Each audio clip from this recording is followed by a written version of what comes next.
Nobody builds 5G like Verizon builds 5G, because we're the engineers who built the most reliable network in America. And the more you do with 5G, the more building it right matters. The more your network matters. The more Verizon engineers going the extra mile matters. It's us pushing us. It's Verizon versus Verizon. 5G built right from America's most reliable network. Most reliable based on rankings from RootMetrics second half 2020 U.S. report of 3 mobile networks. Results may vary. Award is not an endorsement.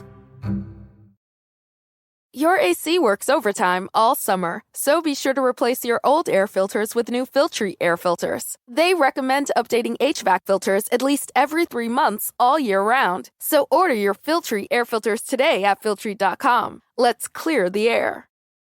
The reason I created this book is because it didn't feel like there were a lot of books out there that were designed for the person who just learns that the PCT exists or the Colorado Trail exists or the AT exists. So this is meant to be a dream to execution kind of book. All of those little tiny questions that you don't even realize that you need to ask or think about, those are all in there to kind of walk someone through step by step. How do you go from just thinking about long distance hiking to actually going out and doing it?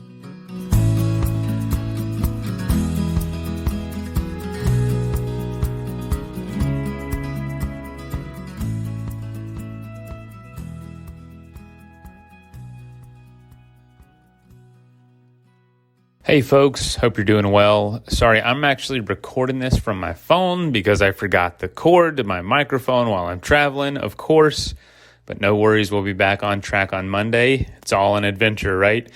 Before we get started with this episode with Liz Snorkel Thomas, Liz Thomas has been on the show many times, but she is a voice in backpacking and through hiking and is a great listen. This is from a few years ago with Kurt, so great episode. And yeah, we're going to be talking about her new book. Well, it's not new now, but it's a book that's definitely out. Great book, Long Trails, Mastering the Art of the Thru-Hike. But before we get started, I want to make you aware of some of our sponsors. Right now, I want to draw your attention to a podcast that I think you might enjoy by Expedia called Out Travel the System. It's in its 3rd season, and the show really has to do with inspiring you and informing you about travel, everything from folks who are from small towns and can tell you about that and inspire you to visit those places, as well as hearing from people who have traveled to almost every country in the world or every country in the world. Folks who travel part-time, folks who travel year-round. It's really just meant to give a voice to folks who love travel and who can teach you a thing or two about traveling better. So if you like, please, give it a subscribe, give it a like. Go check out that podcast to listen to as well as this show. And also, I want to shout out Frost River. Frost River makes handmade bags. Everything from packs to luggage to shoulder bags, apparel. It's leather. It's rugged. I have a day pack from them. It's I'm not someone who needs the most delicate gear. I'm pretty tough on what I use, so I appreciate this day pack. It is built rugged, but it's not too heavy, and it's something I can take with me. They're a fantastic company, wonderful people, make beautiful bags, and I definitely would love if you checked out frostriver.com/adventuresports and use the promo code adventure for free shipping on your next order. Both of those links are in the show notes. You can check them out. And yeah, thank you for supporting the folks that support us. All right, let's get into the episode.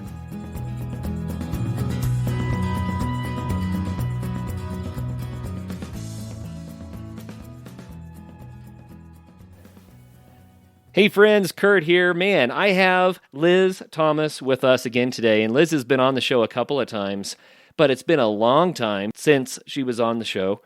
Liz is the thru-hiking queen. That's what I like to call her. She held the self-support Appalachian Trail female record for the fastest time for a long time. She's also done the Triple Crown, which means she's hiked not only the Appalachian Trail, but also the Continental Divide Trail and the Pacific Crest Trail. But those are only 3 of the trails that she's done out of more than 20 long through hikes. And Liz used all the knowledge that she gained to start helping other people get out there to do these trails. So she wrote a book, The Best Hikes on the Continental Divide Trail, which is out there. It's a great little book that shows you sections of the CDT that are really worth doing. And she did a class on Adventure University, which has recently been updated for 2018. So if you want to learn more about thru-hiking and how to do it, you can go to Adventure University, and that was sponsored also by Backpacker, I believe. But today we're here to talk about thru-hiking again, but it's because Liz recently finished, the biggest work yet. It's called Long Trails, Mastering the Art of the Thru-Hike by Liz Thomas and Backpacker, published by Falcon. And I have a copy of the book in my hand. Liz, this is amazing. Welcome to the program, and thank you again for helping others get out there. Thank you so much for having me on the show, Kurt.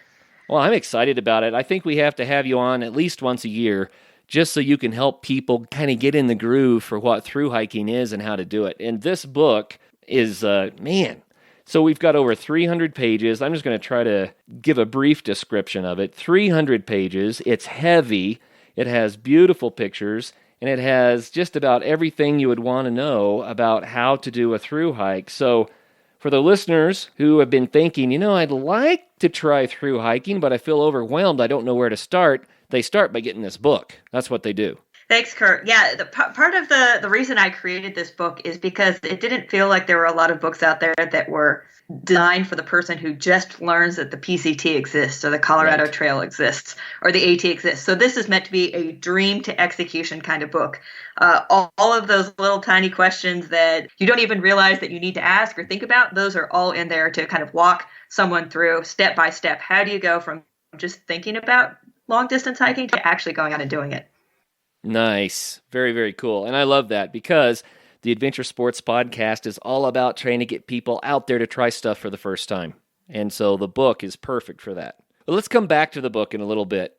Let's talk about Liz, and let's talk about thru-hiking a little bit before we go back and talk about the book more.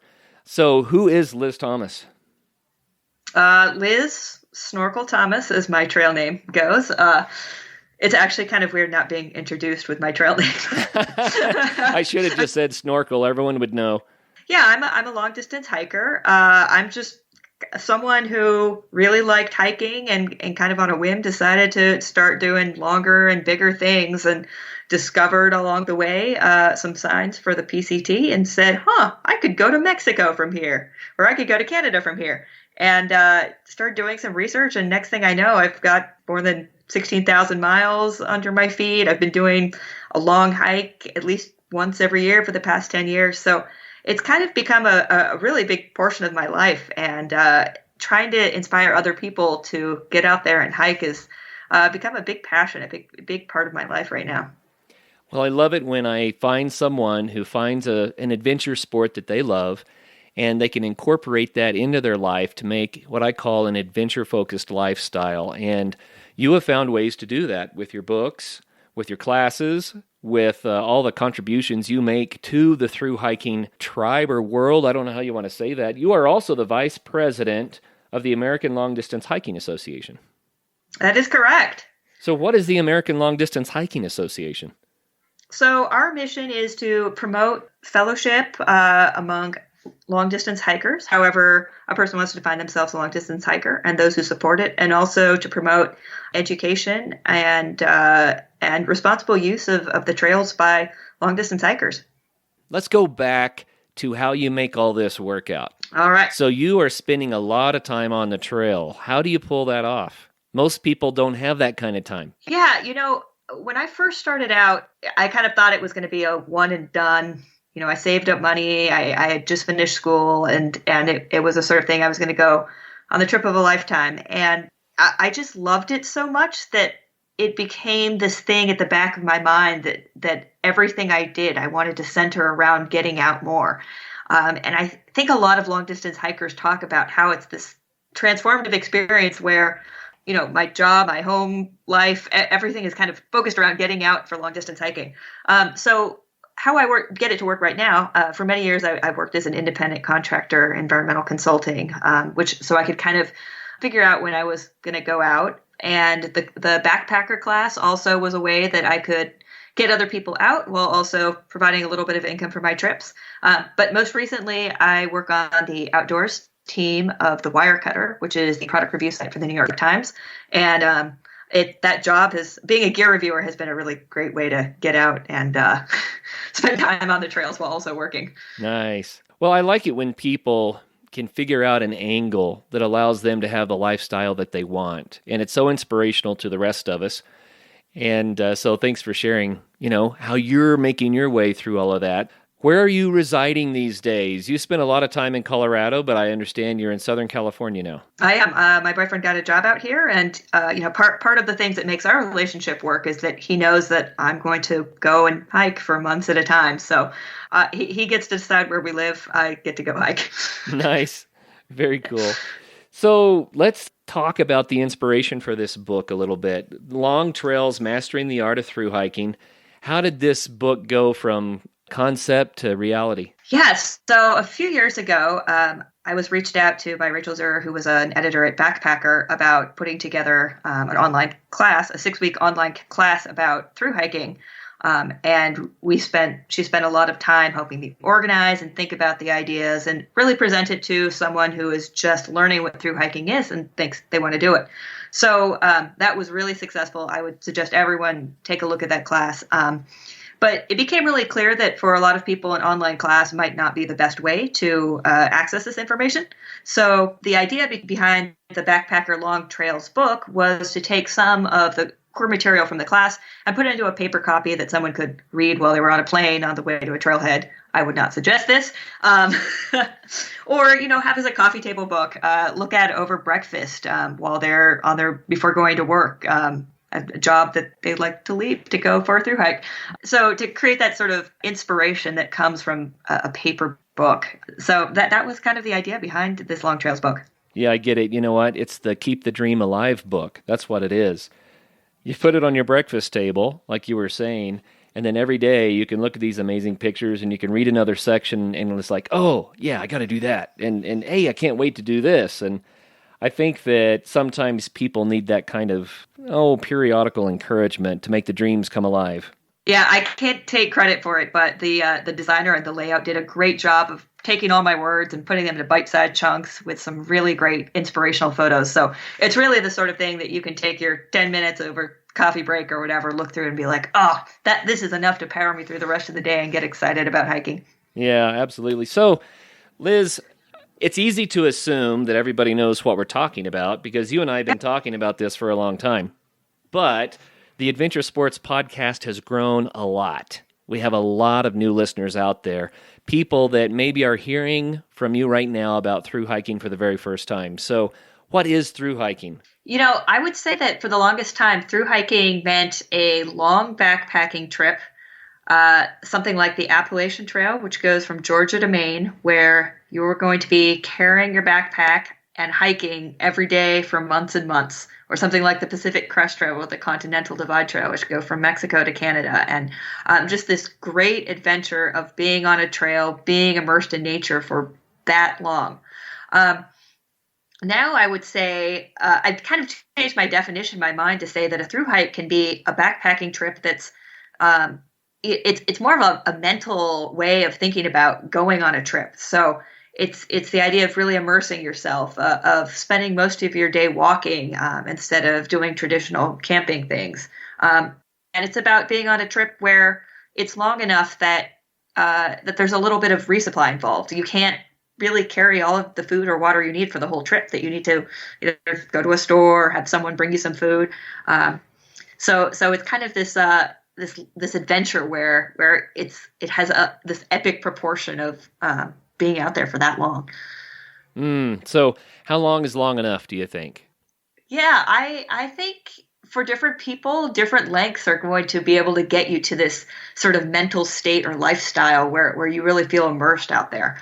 For some people, they say they need to be out for 2 weeks to get that feeling, and some people can get it over 4 days. So, thru-hiking in some ways is kind of a mental state, which is a little more philosophical than I wanted to get, but it's an interesting question. Well, it really is interesting because if you spend enough time out in the wilderness and you start getting that routine going, then it changes the rhythm. Yes. You kind of hit the rhythm of the trail or the rhythm of nature instead of the rhythm of the busy everyday that we're so accustomed to. Yes, definitely. It's an amazing experience to have. I have to tell you, you were part of the inspiration behind a trip that my sons and I took summer before last. And it was only 9 days, but it was one of the best 9 days of hiking that I've ever had. And we had such a wonderful time. And part of that was because of your telling the stories about through hiking and how wonderful it was. And I said, man, we just have to do this. Yeah. And it was just such a beautiful experience. We did a podcast about it where we touched on a couple of the highlights. But we did a through hike of the Holy Cross Wilderness area. And where we were going, there were no connecting trails. So that meant we had to cautiously and nicely hike off trail for days to get through the wilderness area. But it was so amazing, Liz, to be out there in such a beautiful wilderness and to kind of fall into that rhythm.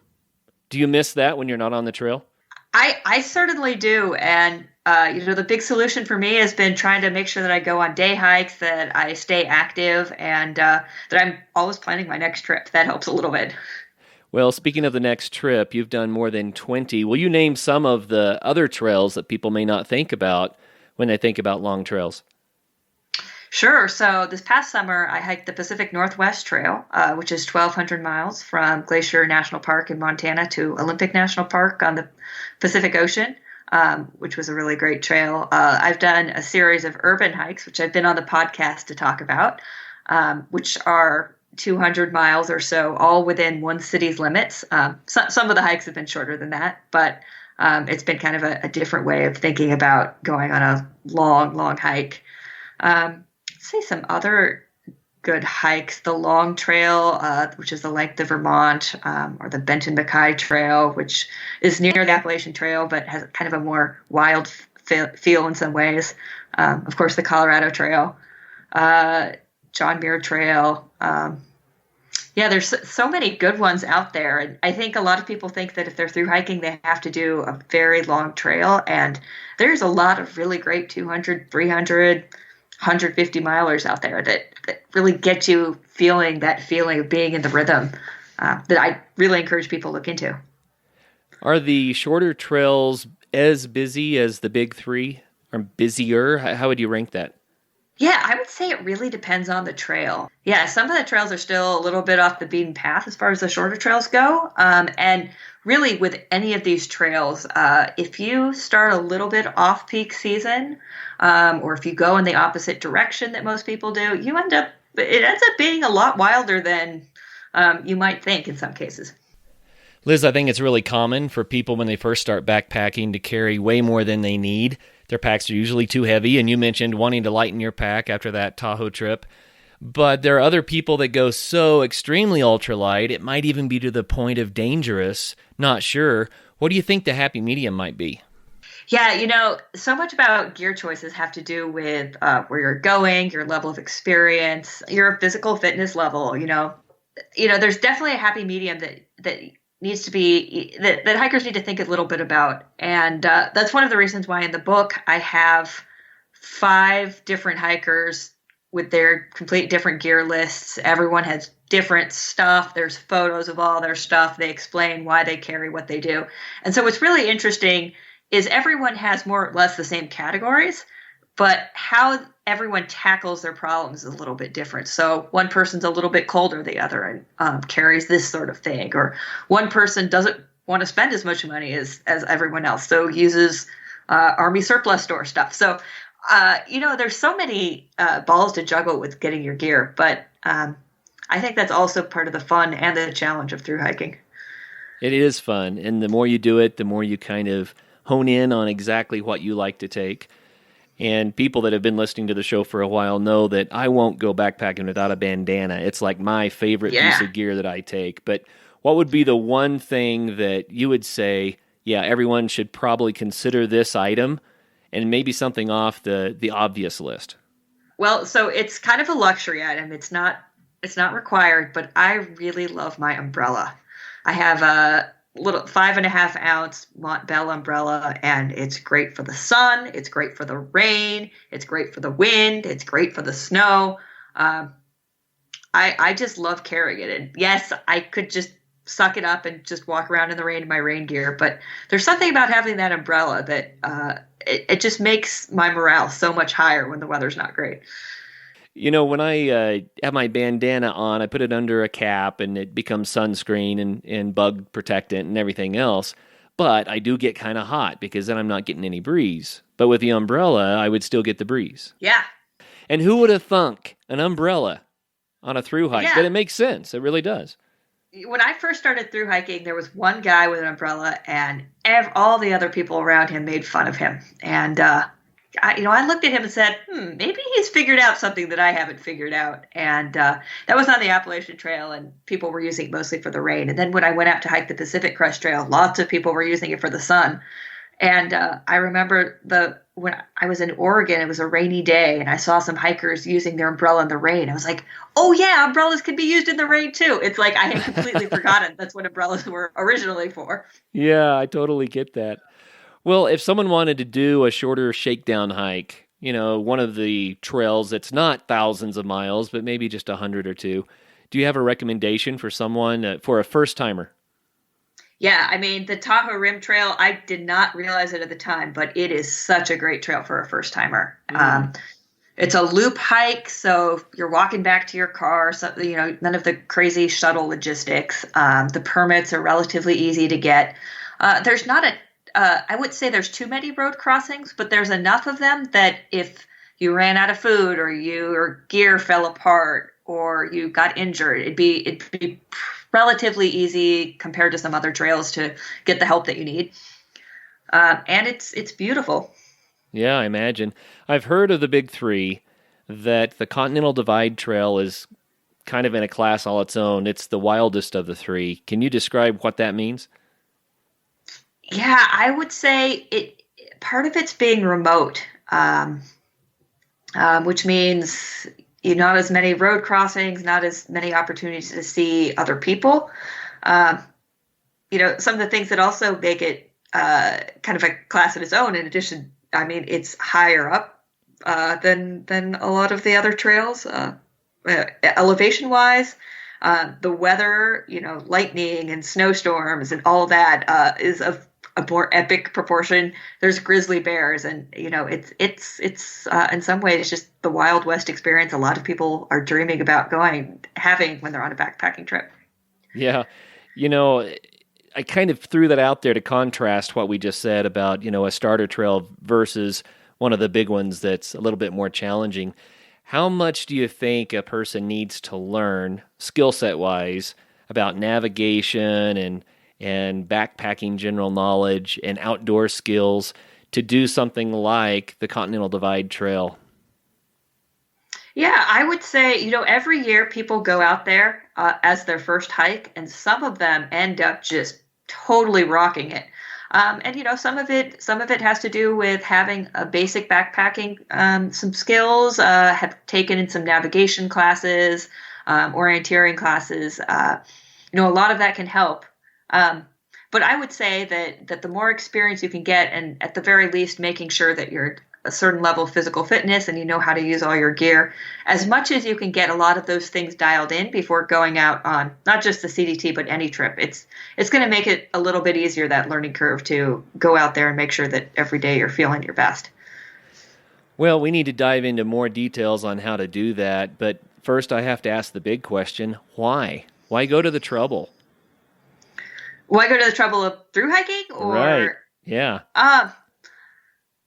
Yeah, I would say, everyone has a different reason for through hiking, but for me, it's kind of a combination of, I love being in nature. I love walking. I love seeing new things and exploring, and seeing the world, experiencing it at this slower pace where I can kind of process things that are around me, really get in touch with my body and the environment around me, and how to feel confident about being someplace where I don't have a roof and I don't have an air conditioner and there's bugs and grizzly bears and all that. It gives a lot of confidence, I think, and teaches sort of like problem solving skills, life skills. But yeah, I mean, there's fun and adventure in it. For me, there's so many reasons, and a lot of times this continues to be something that amazes me, even though I've thru hiked so much. Is when I went out on the PNT this year, I was feeling kind of weird about some things at work, and I was unhappy about my landlord had just kicked me out, and I was feeling unhappy about that. Not of my own doing, by the way. I paid the rent, was a great tenant. But, I was feeling kind of icky about a lot of things in my personal life. And, just within a few days, all of this stuff that had been just this huge weight on my shoulders disappeared. And when I finished the hike, I came back home and everything just kind of aligned in a way that wasn't stressing me out anymore. It's funny because people always talk about the sort of healing power of hiking, and it's still amazing to me how true that is. That's one of the best answers I've ever heard to why do it, why do you get out there and hike. It does. It presses the giant reset button, doesn't it? Yeah. And it's funny because we often come back to similar problems that we went away from, but by pressing that reset button, it's like, oh, well, we can manage that. I know what to do now. This will work out. The perspective shifts. It's totally a change in perspective. I'm not really sure why it works, but it does. Yeah, I think sometimes we just have to get off of the treadmill or, the mouse wheel that everyone's chasing around in circles on so that we can look at it from the bigger picture to see what's going on. Yeah. Well, thru hiking is such an amazing thing, and we've been blessed on our show to have such great thru hikers come on and talk about it. A lot of our audience must be backpackers and thru hikers because they love this stuff. We get more downloads on backpacking shows than any other topic, Liz, and for good reason. It's something that everybody can do, and it's such an amazing life experience. So, man, I love it, and I'm glad that we get to talk about it.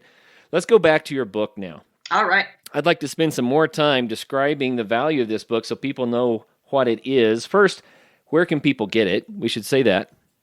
I know it's available at some REIs and some independent bookstores along trails have it, but it's also, most people are getting it from Amazon. Okay. So REIs, Amazon, some smaller stores. So go to Amazon, look it up, order a copy now, and then you'll be able to start your adventure through this book right away. Man, I'm looking at the list of trails that are in the book here, and they come with pictures. And just if you wanted to figure out where you wanted to go, how many trails are in here? So I highlight 20 in chapter, I think 3, about different long distance trails are out there, and most of them are in the U.S. Some of them are trails from abroad, and there's even more long distance trails out there than that. I didn't include a lot of them, but I just really kind of wanted to whet people's appetites and to share this idea that there's long distance trails all across the U.S. They're not just in the Rockies or in the Sierra. They're in Minnesota. They're in Arkansas. There's so many great places to go out there. It's fun because I'm a little distracted. Sorry, everybody, but I'm looking at these pictures, and Liz, I'm seeing faces that I know now. I'm seeing people that have been on the Adventure Sports podcast, people that I've met at some of the Continental Divide Trail events, also people that we met at Outdoor Retailer, and it's just fun. Let's talk a little bit. I want to get back to the book, but I want to talk about the community aspect of this. Yeah, so when I put together this book, the other books that were out there seemed like it was, like one guy's perspective, and it was this sort of like expert, extreme guy knows how things are. And I really wanted to show a book that shows the community, because it's not just these expert, extreme people out there. One of the things I love what you said is backpacking through hiking is something that everyone can do. In the end, is just walking. And so I wanted to show people of different ages, different lifestyles and backgrounds, all in this book, enjoying through hiking and loving it and having a great time outdoors. Yeah, very cool. Well, tell you what, why don't you take us through the layout of the book so people know what to expect? It starts with this idea. My introduction was how I first got into through hiking and how I discovered what the Pacific Crest Trail was, and kind of some of the confusion and questions I had when I started. And really, that this book was meant to be what I wish I had when I first realized that through hiking was a thing that people do. And it's also to ask questions to a prospective thru hiker. Why do you want to do this? To kind of mentally prepare them to jump into the book and to jump onto the trail.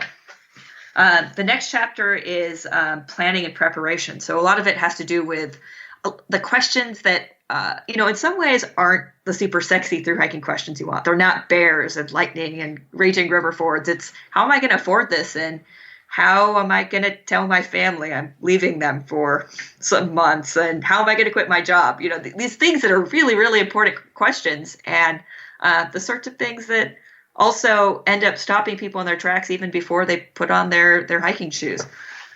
Yeah, and that's a big thing.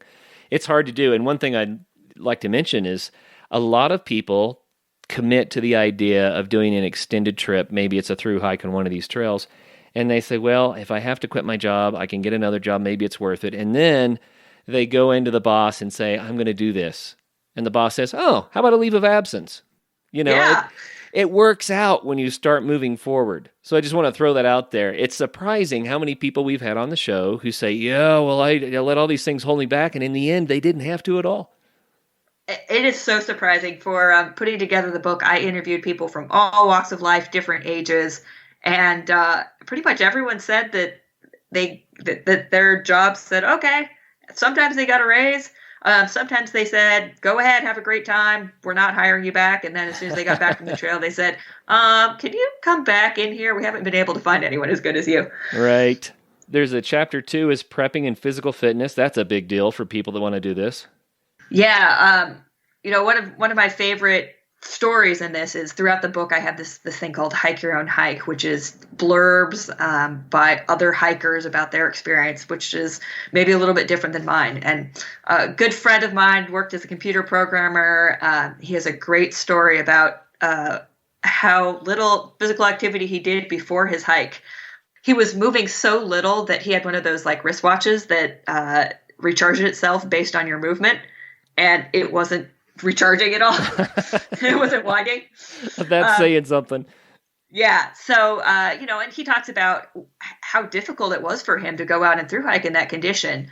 But, it's also doable. And some of the tricks too, because a lot of people start thru hiking, April or March, and training in the winter can be hard. So there's a couple of tricks of how you can train, even when you may not be able to get out and hike all the time. So, some weightlifting, some keeping your feet strong training, just trying to get people to think a little bit out of the box as far as what sort of training they can do, during a lunch break at work.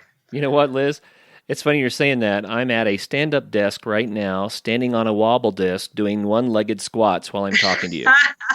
Exactly. That is the type of thing. And it works. It really helps me to do better with hiking and mountain biking and everything because I spend too much time indoors like everybody else. So I try to spend time on this silly wobble disc. So there's a section here, let's see, chapter 4 on route planning. So on these trails, can you pretty much just follow the trail, or do you have to be able to figure out your own way? Yeah, it really depends on the trail. And I would say it depends on the trail. And some of the things with the route planning is how do you figure out, trying to get people to think about questions with their route that maybe they wouldn't have otherwise thought. Like everyone thinks, oh, I have to go start at the Mexican border when I hike the PCT, or I have to start in Georgia. And no, you could start in Maine on the Appalachian Trail. You could southbound. You don't have to hike the whole thing. You can decide that you want to start June 1st at the halfway point. There's a lot of different things that can play around, that you can play around with. So just trying to get people to think about all the options that exist out there when they're putting together their route. Okay, very cool. And resupply. Now, how often do you recommend that people resupply, and what does that mean anyway? What is a resupply? Yeah, I would say, so resupply is when you get more food and more supplies, more gear if you need gear, more fuel, more sunscreen, and you'd have to get it in town. So if you think of something like the Oregon Trail where people would resupply at forts and keep heading west, it's kind of like that with the thru-hike too.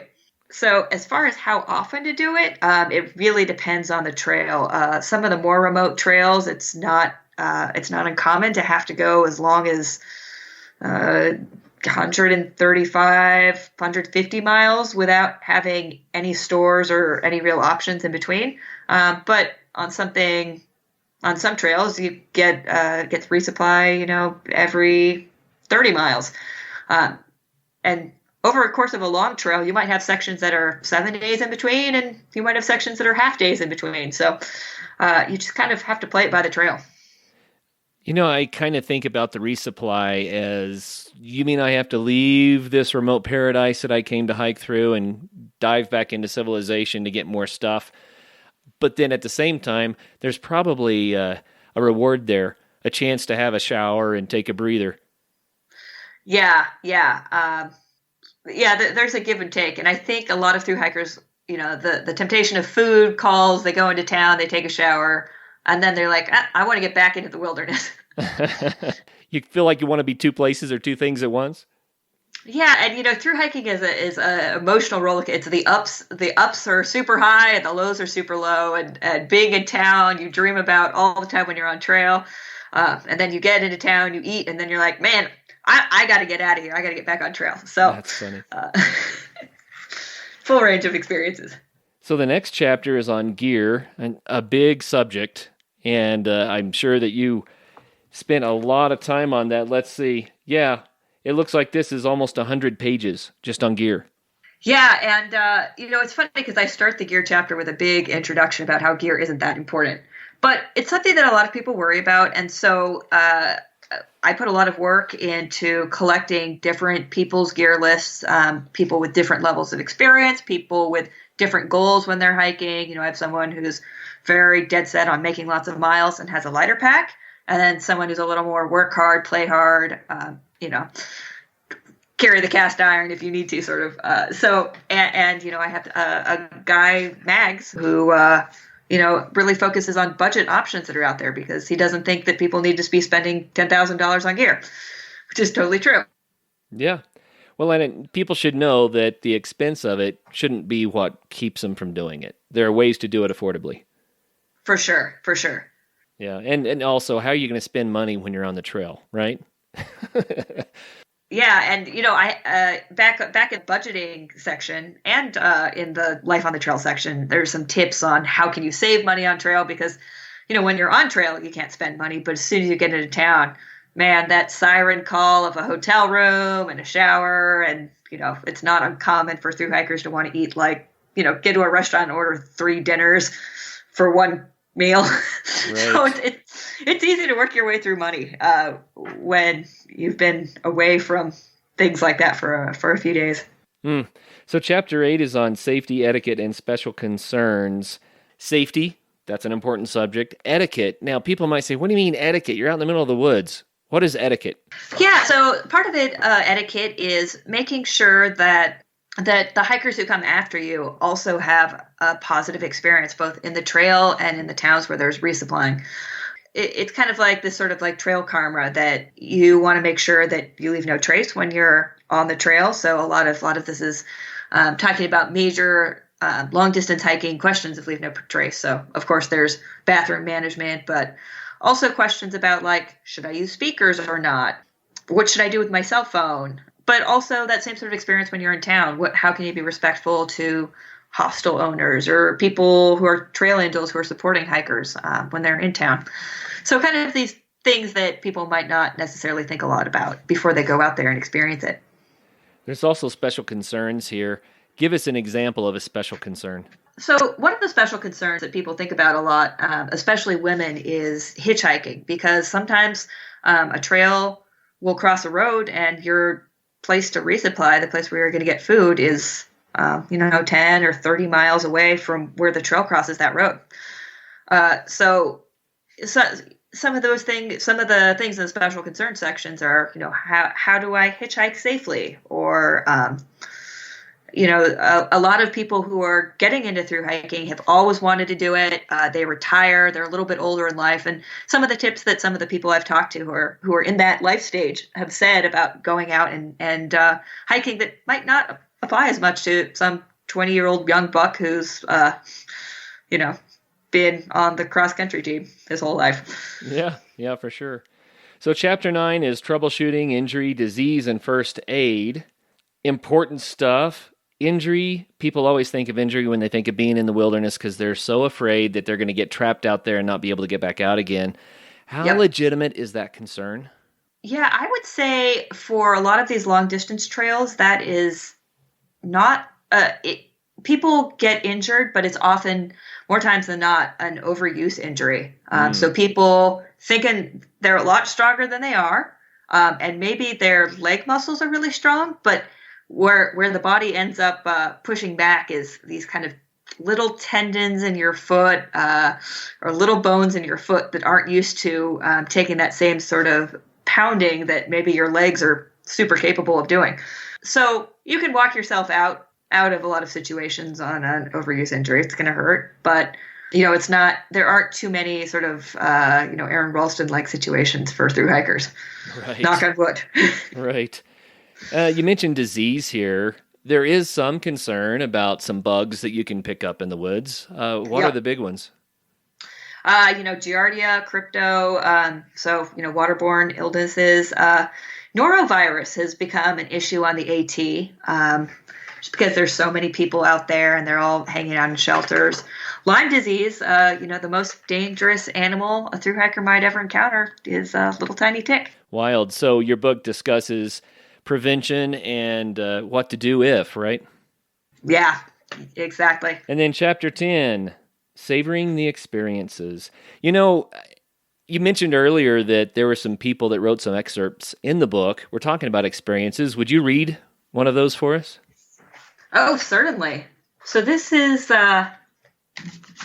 from the food section, the food and nutrition section. Okay. It's from my friend Dean Krakel.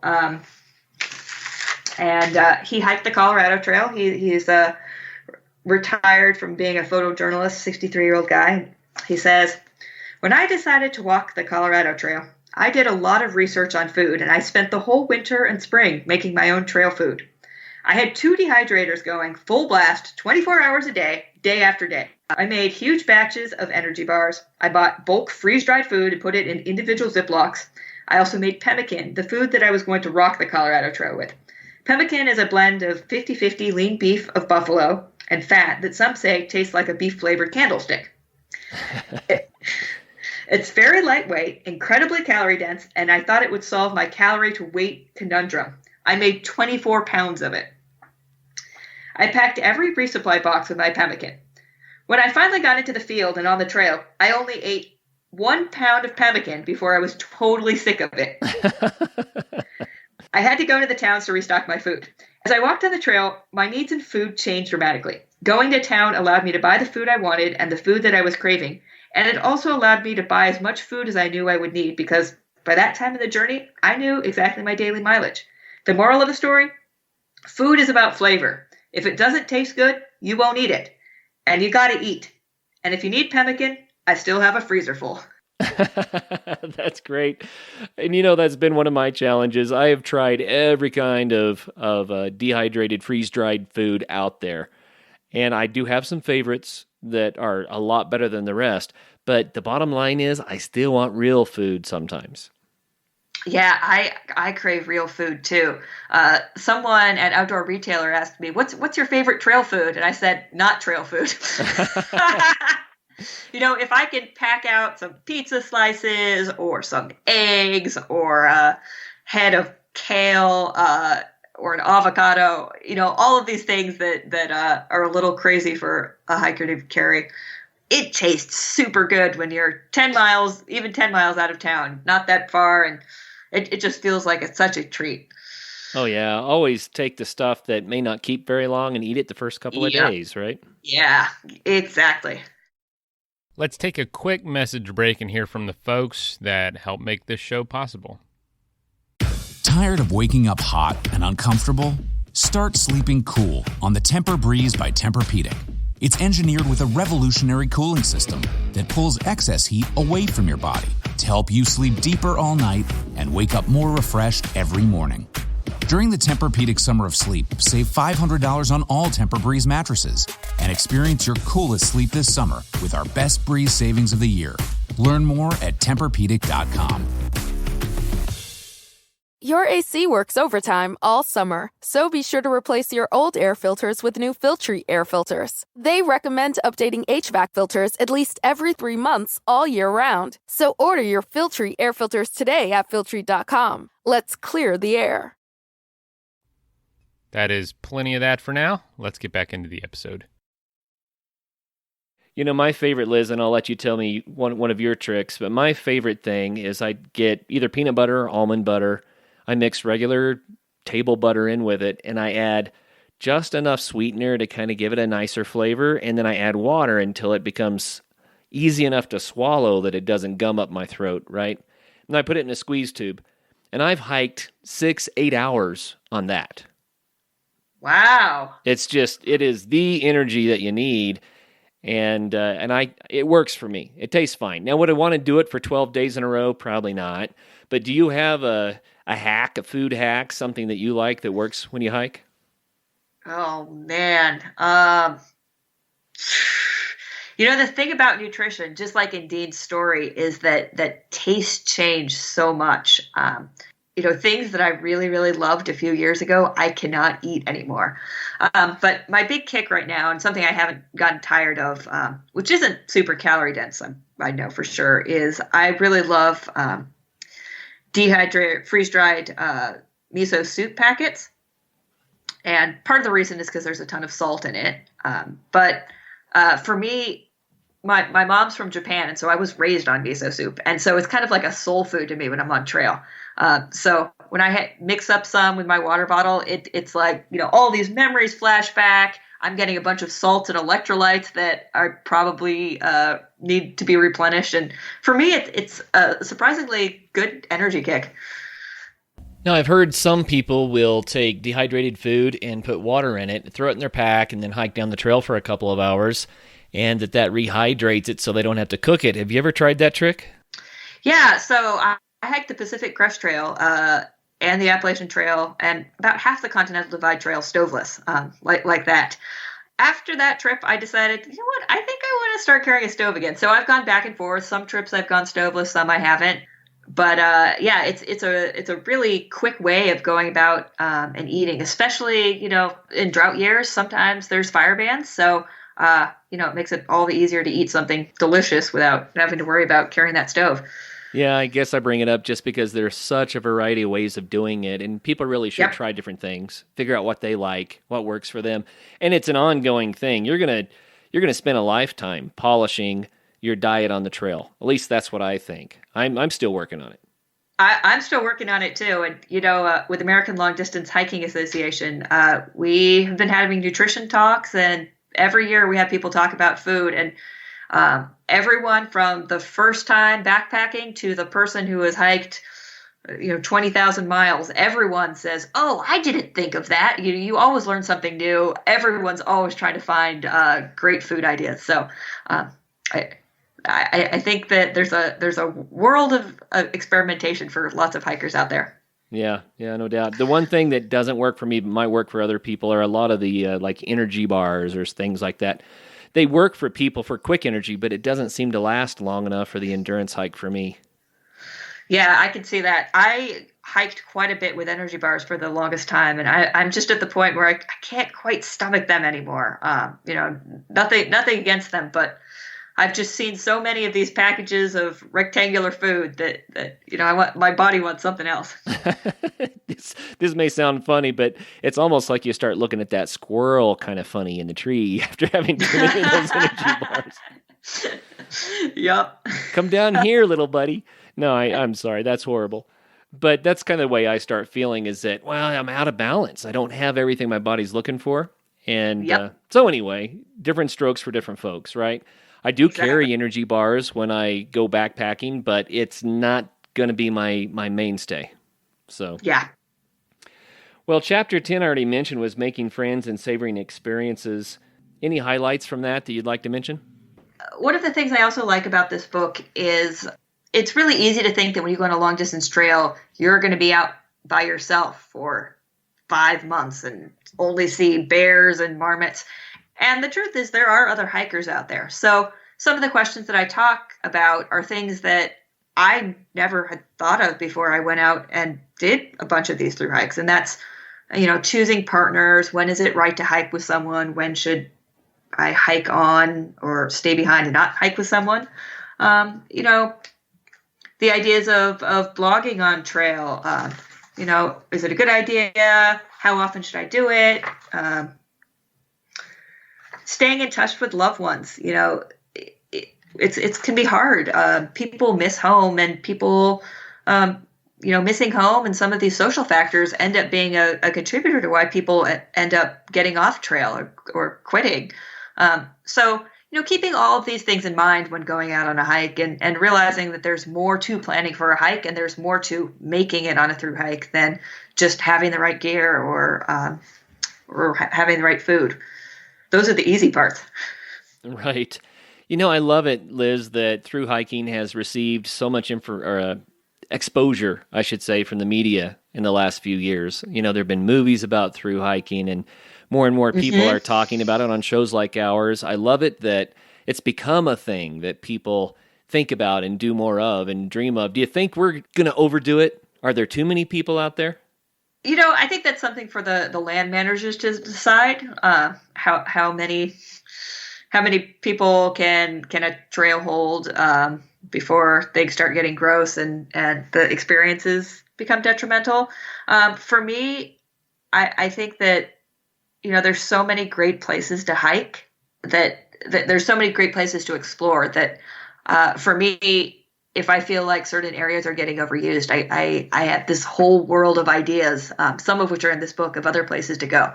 And I would really encourage, if people feel like maybe it's the through hiking is starting to get to be too much of a thing, to go check out some of these other places. Yeah, good point. I lived close to Rocky Mountain National Park for over 20 years.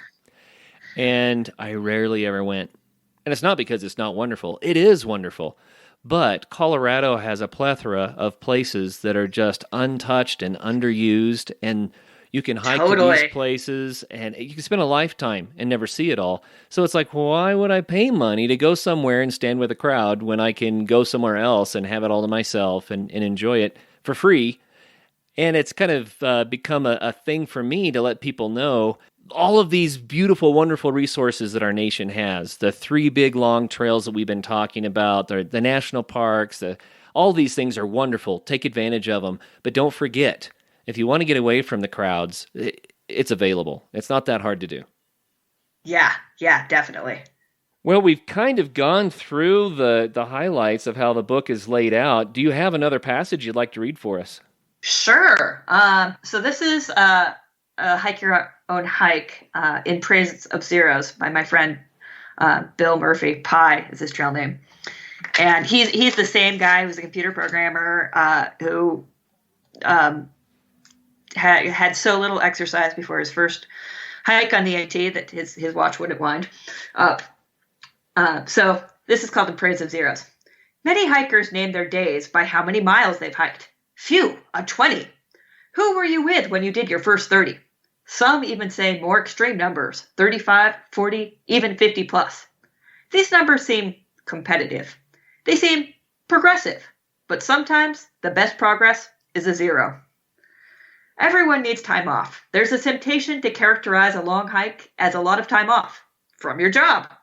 However, a long hike is, long and hiking, and neither one of those is easy. A 0 isn't all about making it easy. It's about having a sustainable approach to hiking. Many will say that recovery time is as important, if not more important, than training time. Ask yourself, would you rather get a few more miles now with a chance of injury, or start the next week rested and recovered, ready to go the whole hike? Some folks cherish their zeros. On one hike, I accumulated over 30 zeros. Some folks like Nero's instead, where they hike a few miles away from the expenses of a hotel and other town temptations, but still take a rest day. That's not to say I always forgo hiking for days in town. I've also gone 2+ weeks without a 0, but it left me thinking about quitting. In my experience, taking less than 1 0 day per week leads to injury and frustration, neither of which is good for the goal of completing a long hike. If you haven't hiked before, I suggest planning on a full 0 every week, or maybe even one after every 5 days of hiking. Try to use that 0 for resting only, not for walking back and forth across town, doing laundry, getting groceries, etc. To me, 0 days are the key to a sustainable hike. Plan them in, both for time and for budget. You'll need a break from the so-called vacation of a long hike. Oh, that's really good advice. When I do hikes, I plan to have 0 days, and I probably have more than most people because I'm going to a location to enjoy it. I just don't want to pass through, so I like to spend the time. I like to spend the time in a spot to kind of get to know it for a day. So in my book, it's about that. Yeah, definitely. And, that's what some of my fondest memories from these long hikes have been. Getting to know a place a little bit better. Yeah, absolutely. So, Liz, will you close us out with some sort of a story that was impactful, some experience that you had that was kind of like, wow, that really gave you a change in perspective about through hiking? Change in perspective about through hiking. So, when I first hiked the AT, I still had a lot of unknowns. I hadn't really gotten my rhythm down yet. That was in 2008. And, I was still figuring things out. I was figuring out my gear. I was figuring out what it meant to hike every day, all day. I was figuring out what it meant to hike in the rain because I hadn't done a lot of that before then. I'd been kind of a fair weather hiker. And on the Appalachian Trail, you kind of can't do that so much. So the second time I hiked the Appalachian Trail in 2011, I had hiked the Pacific Crest Trail and the Continental Divide Trail. And the Continental Divide Trail, I had gone over above tree line, these exposed ridges during lightning storms because there was no other way to get out of there. I had gotten lost. I had done things that I felt really uncomfortable about. And when I went out to hike the AT the second time, I'd set this goal of, not crying, not feeling so stressed out, really holding back on not pushing myself over to the point of getting very stressed on the hike. And I found that by doing that on my second AT hike, not only did I have the advantage of going through these places that I'd been before, and really feeling like I could enjoy them a little bit more because I had this skill set now. But it was also a lot more sustainable. So that was the hike that I set the speed record on. But part of the reason I think I was able to set it is because I never pushed myself over what I could recover, both physically and emotionally. I was really good about pacing myself. So you kept that balance. Yeah. Yeah, I think that's really important, especially for people when they're doing their first trip. They know it's going to be hard. They expect it to be hard, and they put on a heavy pack, and they take off, and then it gets really, really hard, and they don't know when to stop. Right, exactly. And, there's a little bit peer pressure on the trail, too, which pushes people past their comfort levels, past their physical I wouldn't say past their physical ability because they can certainly do it, but it kind of goes back to that idea of recovery and rest. And I think that, my friend Swami, the hiking life, had some great story about never giving 100% every day on a through hike, trying to keep it around 80% or something. And, I like to hold it back a little bit more just so that emotionally, physically, I have to get up and do it the next day, and then do it the next day and the next day for months and months and months. So making sure that I keep things in a kind of repeatable level is one of the best pieces of advice I've heard about through hiking. Yeah, I love that. Yep, keeping the balance really helps to enjoy the whole experience too. And isn't that what it's about? We're doing this to enjoy it, so why not take a little time? Exactly. And, on a day hike, I could go give 110% and then sit in front of my desk and not move, crawl over to the refrigerator and crawl to bed or whatever. But on a through hike, I don't get that luxury. There you go. Well, good words. So once again, the name of the book is Long Trails, Mastering the Art of the Thru Hike by Liz Thomas. And Liz, thanks for putting all of your years of hiking experience into paper so that other people can learn from, what you've picked up over the years, and to open up the sport to more people that can benefit so much from it. Well, thank you so much for having me on, Kurt, and for looking through the book. I've done 20 of these long hikes, and every single hike, I messed up on something. So it was good to put it all on paper and be like, hey, this is what I learned from messing up, so you don't have to. There you go. That's awesome. Well, Thank you, listeners, for taking the time to listen in today as we talk again about thru-hiking. It is so much fun, and I hope that each of you gets the opportunity, at least once in life, to do a sizable thru-hike and then get to experience what Liz has been writing and telling us about all this time. So until the next show, think about a thru-hike and get out there. Have some fun.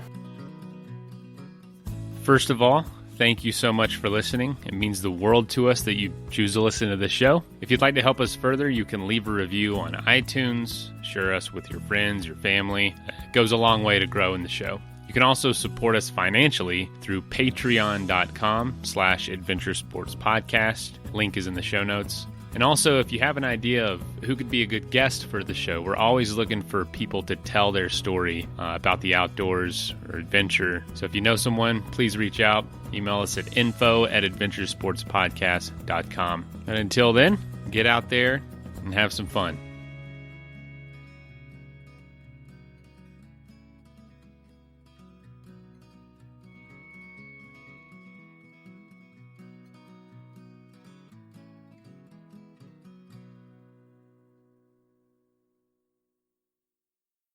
Tired of waking up hot and uncomfortable? Start sleeping cool on the Tempur-Breeze by Tempur-Pedic. It's engineered with a revolutionary cooling system that pulls excess heat away from your body to help you sleep deeper all night and wake up more refreshed every morning. During the Tempur-Pedic Summer of Sleep, save $500 on all Tempur-Breeze mattresses and experience your coolest sleep this summer with our best breeze savings of the year. Learn more at TempurPedic.com. Your AC works overtime all summer, so be sure to replace your old air filters with new Filtry air filters. They recommend updating HVAC filters at least every 3 months all year round. So order your Filtry air filters today at Filtry.com. Let's clear the air.